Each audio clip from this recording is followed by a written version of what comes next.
Ahiba'il kiram, kalau bicara tentang hijrah Nabi alaihi salatu wassalam, muncul sejumlah pertanyaan.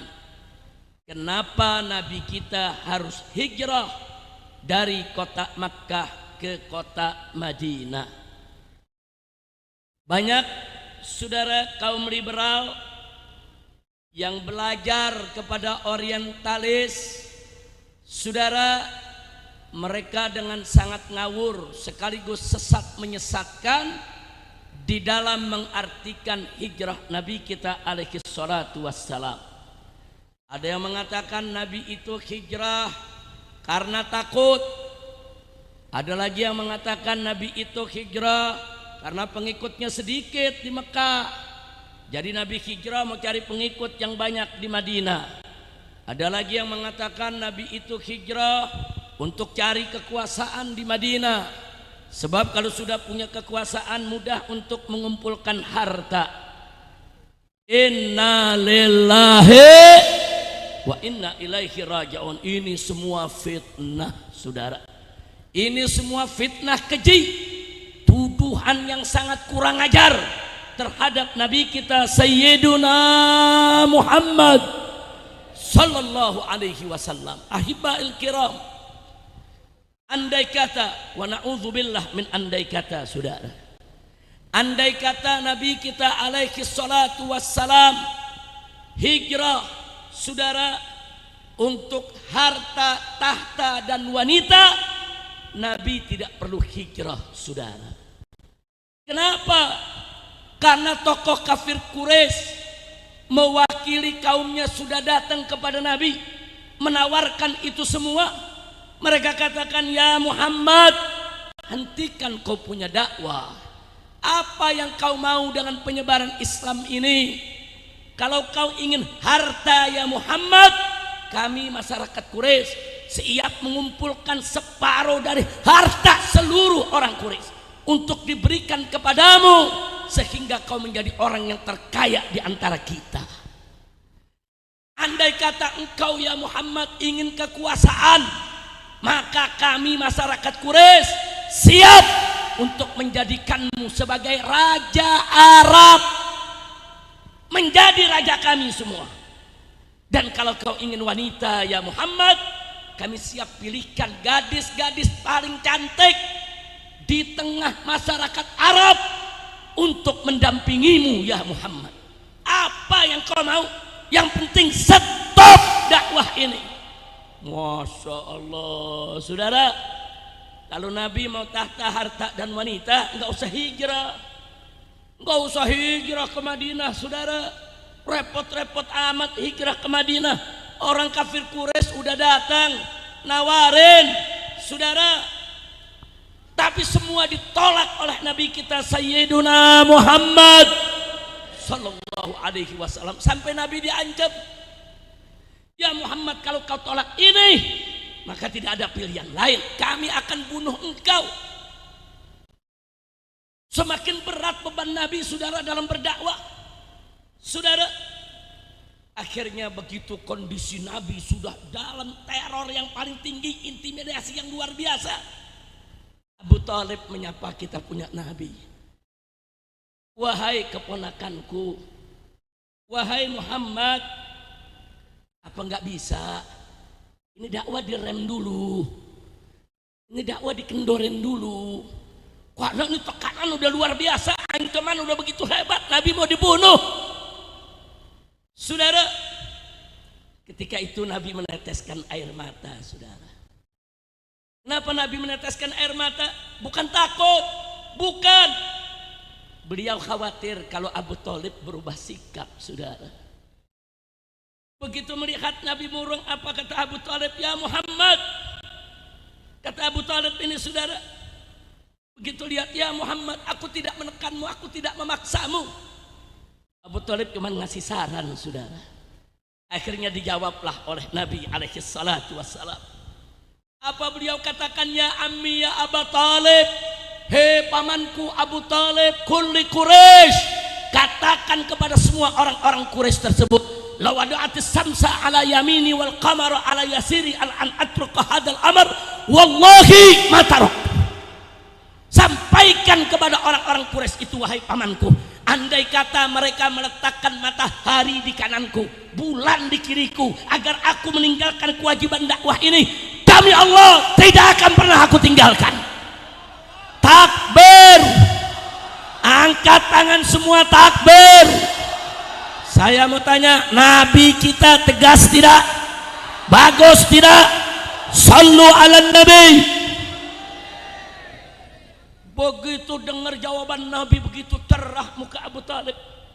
Abu Talib mengatakan, wahai keponakanku Muhammad, aku bukan berubah, bukan, tapi aku kasihan kepada engkau, aku khawatir, aku takut, tapi kalau kau sudah punya semangat begitu, demi Tuhan aku akan tetap mendukungmu. Masya Allah, takbir, takbir. Jadi kalau gitu saya mau tanya, Nabi hijrah karena tahta bukan? Bukan. Karena harta bukan? Karena wanita bukan? Bukan, saudara. Oh, ada yang bilang, oh tapi Nabi hijrah mungkin karena takut. Nabi dibilang takut. Jawab jangan. Jawab jangan. Kapan jawabnya? Harus sekarang. Kalau tahun depan, biar Habib datang lagi ke Sumeneb. Boleh datang lagi? Boleh datang lagi? Tapi dengar-dengar ada yang kirim surat katanya Habib Rizik nggak boleh ke Sumeneb. Udah gitu katanya ada ngancem.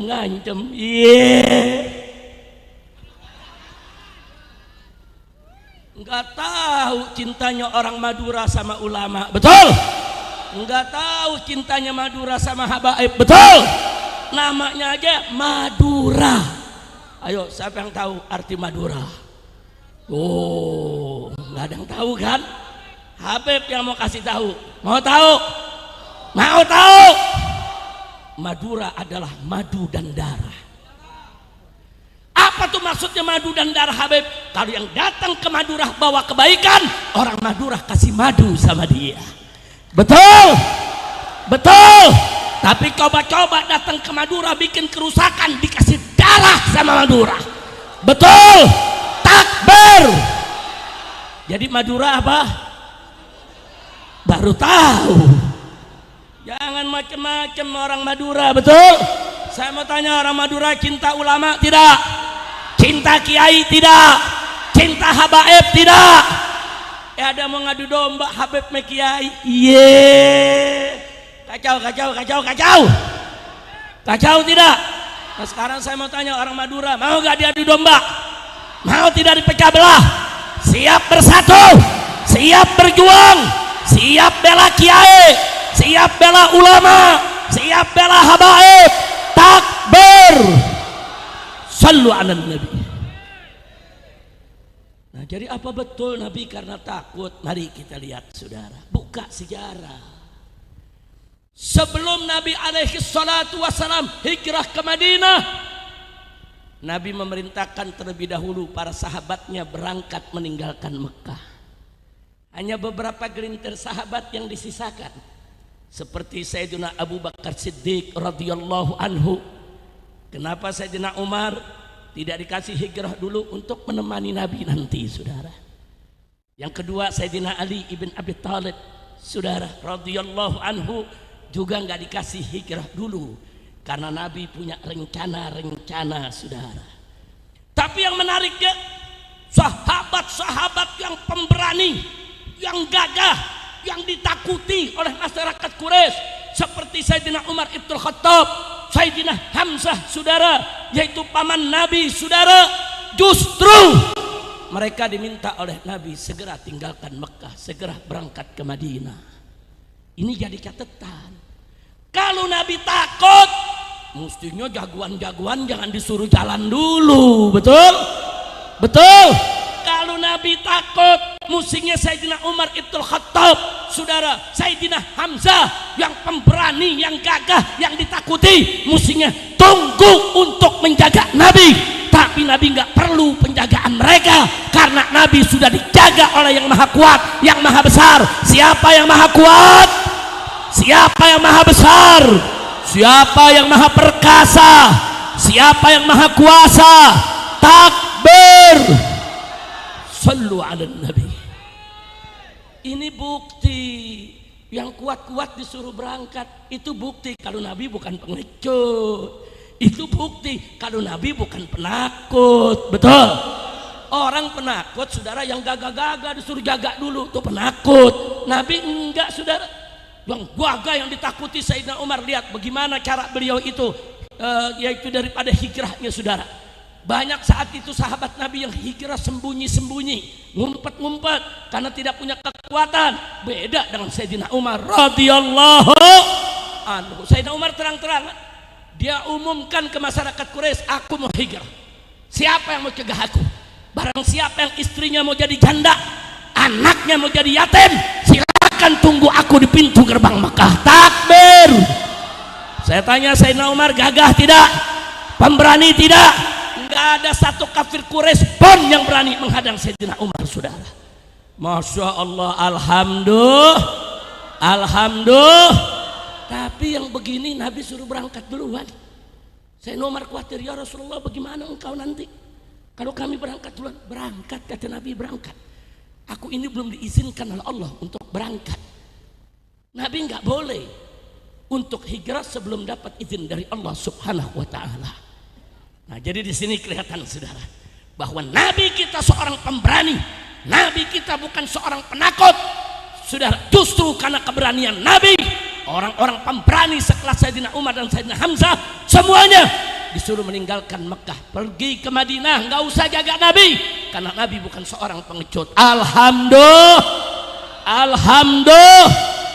Dan lihat peperangan-peperangan yang Nabi pimpin, saudara. Apakah itu perang Badar, apakah itu perang Uhud, Nabi tidak ada di belakang meja, Nabi tidak sembunyi di balik kemah, tapi Nabi naik kuda di barisan terdepan, ikut menerjang musuh, saudara. Takbir. Nabi kita berani tidak? Berani tidak? Apa Nabi kita hijrah karena takut? Bukan. Nah, jadi sekarang pertanyaannya, kalau Nabi Muhammad Sallallahu alaihi wasallam hijrah bukan karena takut, hijrah bukan karena tahta, harta dan wanita, lalu kenapa harus hijrah? Nah, jawabnya mari kita lihat, saudara. Tatkala Nabi ingin meninggalkan rumah di malam hijrahnya, Nabi panggil Sayyidina Ali ibn Abi Thalib radhiyallahu ta'ala anhu, yang merupakan, saudara, sepupunya yang sekaligus dari kecil dididik oleh Nabi di dalam rumahnya, saudara. Nabi menyampaikan kepada Ali untuk tidur di tempat tidurnya Nabi. Dan Nabi kasih tahu Sayyidina Ali bahwa nanti malam orang-orang kafir ini akan mendobrak pintu rumahku dan akan membunuh siapa saja yang ada di balik selimutku. Kau tidur di tempat tidurku, berselimutkan kain burdahku. Ada pertanyaan yang menarik. Apa kata Nabi kepada Sayyidina Ali? Ya Ali, atakhaf? Ya Ali, adakah kamu takut? Karena resikonya mati nih. Orang kafir nanti malam dobrak rumah Nabi, rame-rame membunuh Nabi, akan masuk ke kamar Nabi dan membunuh siapa saja yang ada di balik selimut Nabi, di atas ranjangnya Nabi, sudah. Dan Sayyidina Ali yang diminta Nabi menggantikannya tidur di tempat tersebut dengan segala resikonya. Makanya Nabi tanya, atakhaf? Apa kau takut ya Ali? Apa jawaban Sayyidina Ali, saudara? Jawaban ini mengungkap kepada kita kenapa Nabi hijrah, saudara. Ali mengatakan, ya Rasulullah, ini Ali ya Rasulullah, ini cuma seorang Ali. Kalau Ali pada hari ini mati dibunuh, besok akan ada ali-ali lain yang lahir untuk melanjutkan dakwah. Takbir. Tapi kalau malam hari ini kau yang mati ya Rasulullah, kau yang dibunuh ya Rasulullah, kemana kami akan mencari ganti? Masya Allah. Itu dari jawaban Sayyidina Ali kita tahu kenapa Nabi hijrah. untuk menyelamatkan dakwah, untuk menyempurnakan dakwah, karena dakwah belum selesai. Al-Quran turun belum 30 juz, dakwah belum tuntas. Saudara, kalau Nabi harus mati pada malam hari itu, bagaimana nasib dakwah Islam? Bagaimana nasib Al-Quran?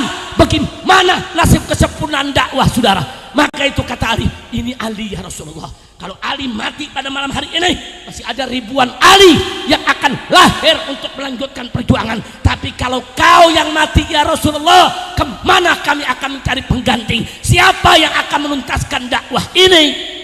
Masya Allah, enggak gentar Sayyidina Ali.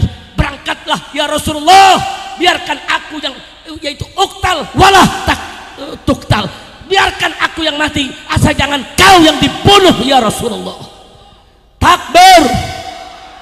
Begitu saya mau tanya, Sayyidina Ali berani tidak? Setia tidak? Bagus tidak? Begitu. Mestinya santri-santri zaman sekarang sama kiai begitu. Kiai diganggu, minggir kiai, saya dibunuh, asal jangan kiai dibunuh. Begitu. Betul. Siap bela kiai, siap bela ulama. Takbir. Jangan kiai ditangkap dia lari. Udah lari dia bawa puun, apa dia bilang? Alhamdulillah, untung kiai doang yang ditangkap. Kacau tidak? Kacau tidak? Itu bukan di Madura, bukan di sono. Di Madura nggak ada yang begitu. Insya. Nah, kira-kira yang saya sampaikan jelas tidak?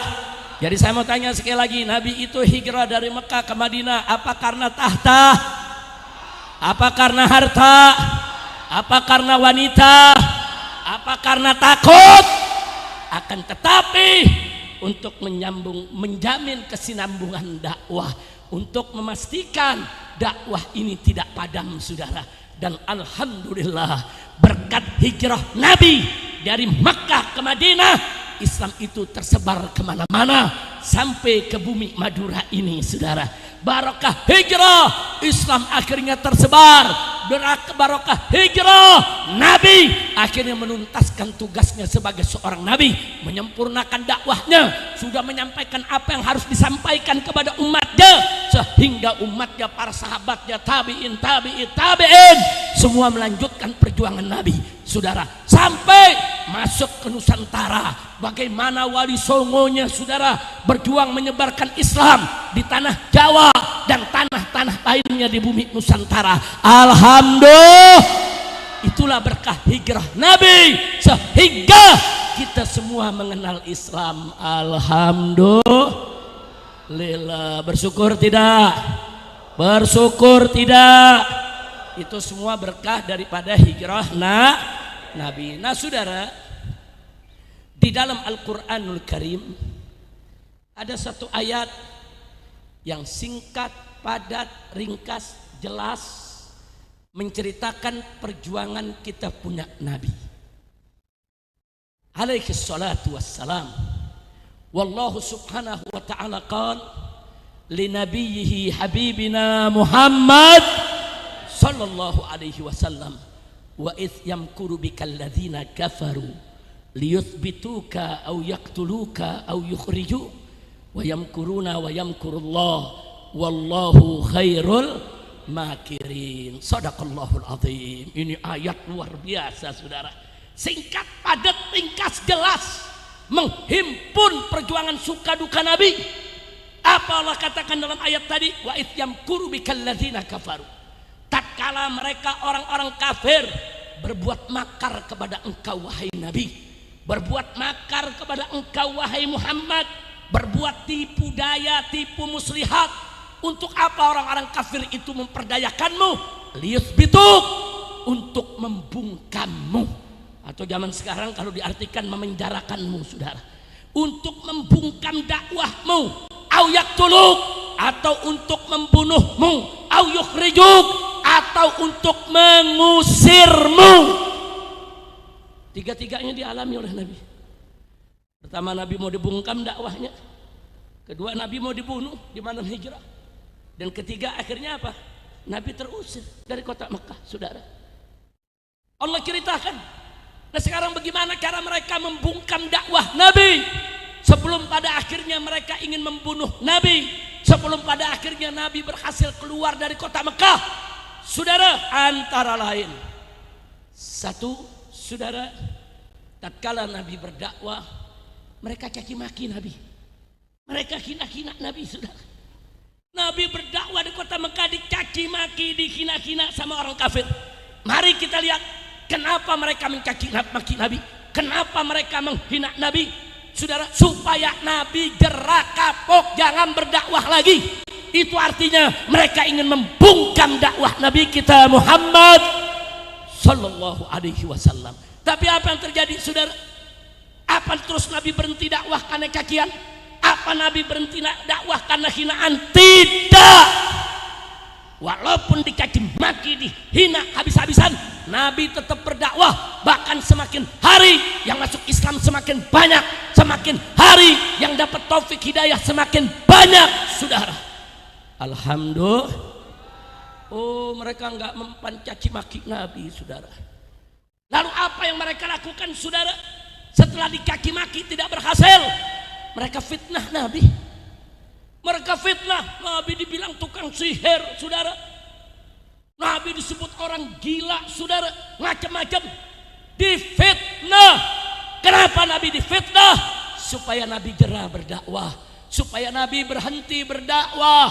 Mereka mau bungkam itu dakwah, saudara. Tapi apa yang terjadi? Makin difitnah, Nabi makin semangat berdakwah. Makin difitnah, saudara, Nabi makin terus maju untuk menyampaikan Islam. Takbir. Bagus tidak Nabi kita? Bagus tidak Nabi kita? Udah dicaci maki, saudara, difitnah, saudara. Enggak kena. Akhirnya yang berikutnya apa? Diteror dan diintimidasi. Seperti yang kita cerita tadi, mau dibunuh, diancam, saudara. Diteror Nabi, diintimidasi Nabi, saudara. Tapi memang ketika Abu Thalib masih hidup, mereka enggak berani untuk menyentuh jasad Nabi. Mereka enggak berani ganggu Nabi secara fisik, saudara. Mereka segan dengan Abu Thalib karena Abu Thalib menyatakan pembelaannya dan mengajak saudara, yaitu Bani Hasim dan semua Bani Muthalib, untuk ada di belakang Nabi, baik yang beriman maupun belum beriman, saudara. Jadi mereka berhitung mau ganggu fisik Nabi, mereka berhitung. Cuma mereka caci maki Nabi, mereka fitnah Nabi alaihi salatu wassalam. Pernah sekali waktu, saudara, mereka mencoba mengganggu fisik Nabi, di mana begitu Nabi sedang sholat, saudara, sujud di depan Ka'bah, tiba-tiba mereka lumuri dengan kotoran onta, saudara. Begitu dikotori begitu, saudara, Nabi bersihkan dirinya, saudara. Sedih Nabi pulang. Kabar terdengar oleh Abu Thalib, saudara. Abu Thalib datang kepada Nabi, ya Muhammad, apa betul mereka melumurimu dengan kotoran? Nabi menyampaikan benar. Siapa? Ayo ikut denganku. Dibawa Nabi, siapa yang melakukannya? Abu Thalib datang, saudara, dengan pedang ada di lehernya, saudara, dengan tangan seperti ini, didatangi orang-orang kafir Quraisy yang sedang kumpul, yang melumuri Nabi dengan kotoran, saudara. Begitu sampai di situ kata Nabi, siapa tadi yang mengotori? Aku punya keponakan. Semua diam. Tapi Abu Thalib sudah tahu siapa orangnya, saudara. Dan Abu Thalib sudah bertanya kepada Nabi. Begitu Abu Thalib lihat itu orangnya ada di situ, dipegang dengan tangan kirinya, saudara. Abu Thalib ambil itu kotoran, dipeper ke mukanya, saudara. Abu Thalib katakan, siapa yang coba-coba ganggu aku punya keponakan, berhadapan denganku. Makanya nggak berani setelah itu mereka ganggu fisik Nabi, saudara. Akhirnya apa yang dilakukan oleh orang-orang kafir, saudara? Ternyata Nabi diteror, diintimidasi, tetap dakwah, nggak berhenti dakwah. Akhirnya mereka ganggu sahabat Nabi, saudara. Sahabat Nabi yang lemah seperti Bilal, saudara, seperti Ammar ibn Yasir yang gak punya gobilah yang kuat, saudara. Mereka ditangkap, disiksa dan dianiaya. Dianiaya, bahkan ada yang disetrika, saudara. Ada yang dibuat buta matanya, ada yang dibunuh, saudara. Ya, mereka gak bisa menyentuh Nabi. Kali ini pengikutnya yang diganggu oleh mereka, saudara. Mereka bunuh, mereka siksa, saudara.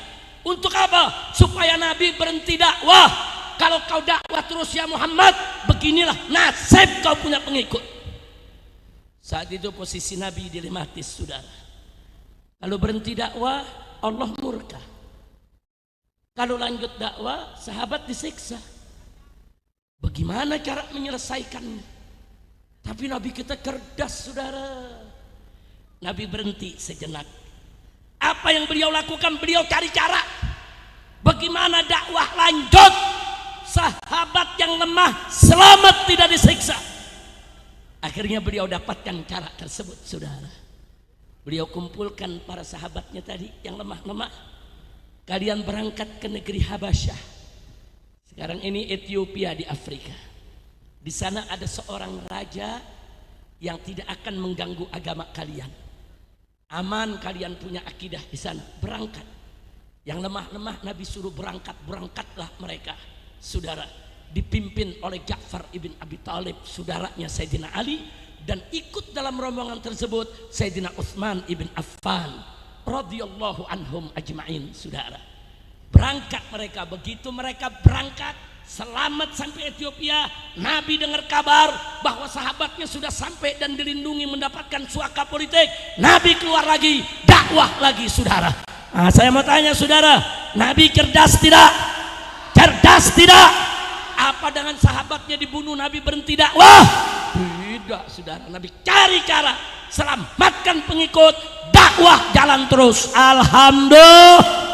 Alhamdulillah. Saya mau tanya sekali lagi, Nabi kita cerdas gak? Pintar tidak? Berani tidak? Ini orang-orang kafir kebingungan, saudara. Bagaimana cara membungkam dakwah Nabi? Saudara, dicaci maki sudah, difitnah sudah, diteror sudah, pengikutnya dibunuh sudah. Bagaimana lagi? Ya akhirnya saudara, itu tadi mereka tawarkan Nabi tahta harta dan wanita. Ditawarkan, tapi ditolak itu semua oleh Nabi. Belakangan mereka balik lagi, ada lagi yang mereka tawarkan. Apa yang mereka tawarkan, saudara? Mereka tawarkan campur aduk agama. Utusan mereka datang ke Nabi, ya Muhammad, kita kan satu keluarga, kita kan satu kaum, kenapa kita mesti ribut? Kenapa kita mesti berpecah belah? Udahlah kita bersatu, kita berdamai saja. Nabi setuju damai. Dari dulu juga Nabi memang orang yang damai, betul? Betul. Tapi Nabi cerdas, Nabi tanya, damainya bagaimana? Apa mereka bilang? Begini aja Muhammad, sehari kita sembah Allah, besok kita sembah berhala, berikutnya lagi sembah Allah lagi, berikutnya lagi sembah berhala. Kali ini saudara, bukan lagi Nabi yang menjawab, saudara. Allah mengutus malaikat Jibril memberikan wahyu kepada Nabi, sampaikan kepada Nabi apa yang turun, saudara. Qul ya ayyuhal kafirun la a'budu ma ta'budun wala antum abiduna ma a'bud wala ana abidum ma abattum wala antum abiduna ma a'bud lakum dinukum waliya. Kali ini Allah yang menjawab, saudara. Allah katakan qul, katakan hai Nabi, katakan hai Rasul, katakan kepada mereka, ya ayyuhal kafirun, hai orang-orang kafir. Jadi ayatnya bukan katakan hai orang-orang non Islam, bukan begitu ya. Disebut apa? Hei orang-orang kafir. Sekarang katanya kalau nyebut kafir nggak sopan, nggak pantas, nggak boleh. Kita mesti sebutnya non Islam. Mau sebut non Islam silakan, tapi jangan mengatakan istilah kafir, nggak boleh. Itu istilah yang ada dalam Al-Quran. Allah yang kasih tahu Nabi, katakan kepada mereka, hei orang-orang kafir, la a'budu ma ta'budun, aku tidak akan menyembah apa yang kalian sembah. Tidak, kalian tidak akan menyembah apa yang aku sembah. Aku tidak akan menjadi penyembah apa yang kalian sembah. Saudara, bahkan di akhir surat, lakum dinukum, bagi kalian agama kalian, bagiku agamaku. Nah ini yang jawab siapa? Yang jawab siapa? Siapa yang maha besar? Siapa yang maha kuasa? Siapa yang maha benar? Takbir. Sallu ala nabi. Jadi langsung Allah yang jawab. Kenapa saya garis bawahi langsung Allah yang menjawab? campur aduk agama nggak boleh, saudara. Kita di Indonesia orang Natal disuruh ikut Natal. Iya, ada gak yang begitu? Ada gak yang begitu? Banyak. Ya Allah, ngeri banget, banyak saudara. Kacau tidak? Kacau tidak? Orang Kristen Natal biar aja deh Natal, yang penting jangan kita ganggu, saudara. Jangan campur aduk, saudara. Kita mesti ikut-ikutan mengucapkan selamat Natal, ngasih hadiah Natal, nggak usah. Lakum dinukum waliyadin, titik. Jadi dari zaman Nabi mau campur agama tuh, campur aduk agama udah ada orang-orang jahiliyah. Jadi kalau sekarang ada orang yang ngajak-ngajak kita untuk campur aduk agama, itu anak buahnya Abu Jahal, itu anak buahnya Abu Jahal, anak buahnya orang-orang kafir Quraisy yang dulu memang mereka mengajak Nabi untuk mencampur adukan agama. Begitu saya mau tanya semua, mau ikut Abu Jahal apa ikut Nabi? Ikut jahiliyah atau ikut Islam? Betul? Yakin? Takbir? Jangan campur-campur agama, nggak boleh saudara, nggak boleh. Biarkan umat beragama lain merayakan dia punya hari rayanya, kita juga punya hari raya. Jangan dicampur aduk, apalagi kita disuruh mengakui kebenaran agama lain. Hati-hati saudara, nggak boleh. Kalau kita ditanya apa agama yang benar, ya Islam. Selain Islam nggak benar, itu akidah kita saudara. Jangan kita disuruh membenarkan agama lain, haram. Inna dina indallahil Islam, agama yang ada di sisi Allah adalah Islam, titik. Nggak ada agama selain Islam yang benar saudara. Tancapkan itu dalam diri kita. Islam adalah agama yang benar dan paling benar. Selain Islam tidak benar, titik. Itu akidah yang diajarkan oleh Nabi kita kepada umatnya. Mudah-mudahan kita semua diridhai oleh Allah Subhanahu wa ta'ala. Amin ya rabbal alamin. Nah, jadi kita lanjutkan saudara. Begitu mereka tawarkan itu, Allah yang jawab, nggak boleh campur aduk agama. Nah, akhirnya begitu mereka sudah putus asa, itulah pada akhirnya mereka ambil jalannya, sudah, kalau begitu kita bunuh saja Muhammad. Nah, jadi setelah mereka gagal membungkam Nabi, saudara, mereka berencana untuk membunuh Nabi. Tapi ternyata akhirnya membunuh Nabi pun gagal. Tapi mereka berhasil mengeluarkan Nabi dari kota Mekah. Tapi jangan lupa janji Allah, wa yamkuruna wa yamkurullah. Mereka berbuat makar terhadap Nabi, wa yamkurullah, dan Allah membalas makar mereka. Wallahu khairul makirin, dan Allah sebaik-baiknya pembalas makar.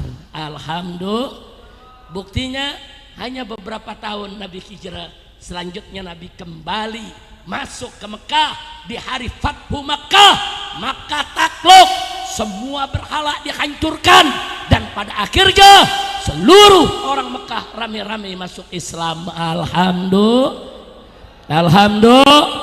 Nah, sampai di sini saya mau tanya saudara, artinya suka duka perjuangan Nabi dahsyat tidak? Dahsyat tidak? Siap contoh Nabi? Siap ikut Nabi? Begitu kalau berjuang, Nabi ditawarin harta, tahta, wanita, enggak mau. Jangan di zaman sekarang teriak haram, dapat amplop halal. Ada gak yang model begitu? Saya mau tanya, ada gak? Jawabnya dari tadi banyak melulu. Jawab ada kayak gitu saudara, jangan bilang banyak. Ulama, kiai, habaib yang bagus masih banyak. Betul? Betul? Itu cuma segelintir aja yang ingin merusak nama baik ulama, merusak nama baik kiai, merusak nama baik habaib. Betul? Nama gitu, yuk kita kembali kita mencontoh Nabi alaihi salatu wassalam, bagaimana suka duka perjuangan beliau. Dibungkam nggak mempan, mau dibunuh nggak mempan, diusir tetap saudara. Nabi konsisten istiqomah dalam dakwahnya. Nabi nggak pernah takut untuk diteror, nggak pernah takut untuk diintimidasi, nggak pernah takut untuk dibunuh saudara. Kenapa? Karena beliau punya Allah, beliau cinta Allah, beliau berjuang hanya untuk Allah Subhanahu wa ta'ala. Kira-kira yang saya sampaikan jelas tidak? Paham tidak? Siap ikut Nabi? Siap contoh Nabi? Nah, al ulama warasatul anbiya. Ulama itu pewarisnya Nabi. Karena ulama pewaris Nabi, yang diwarisi oleh ulama bukan hanya ilmunya Nabi, bukan hanya saudara akhlaknya Nabi, tapi juga termasuk resiko dakwahnya Nabi harus siap ditanggung oleh ulama, saudara. Nabi dihina, ulama harus siap dihina. Nabi dicerca, ulama harus siap dicerca. Nabi difitnah, ulama jangan kaget kalau difitnah. Nabi mau dibunuh, jangan kaget kalau ulama kita mau dibunuh, saudara. Sejarah berulang, ulama wajib mencontoh Nabi. Jangan pernah takut untuk menghadapi resiko dakwah untuk menegakkan Islam. Betul? Siap dukung ulama, siap ikut ulama. Takbir.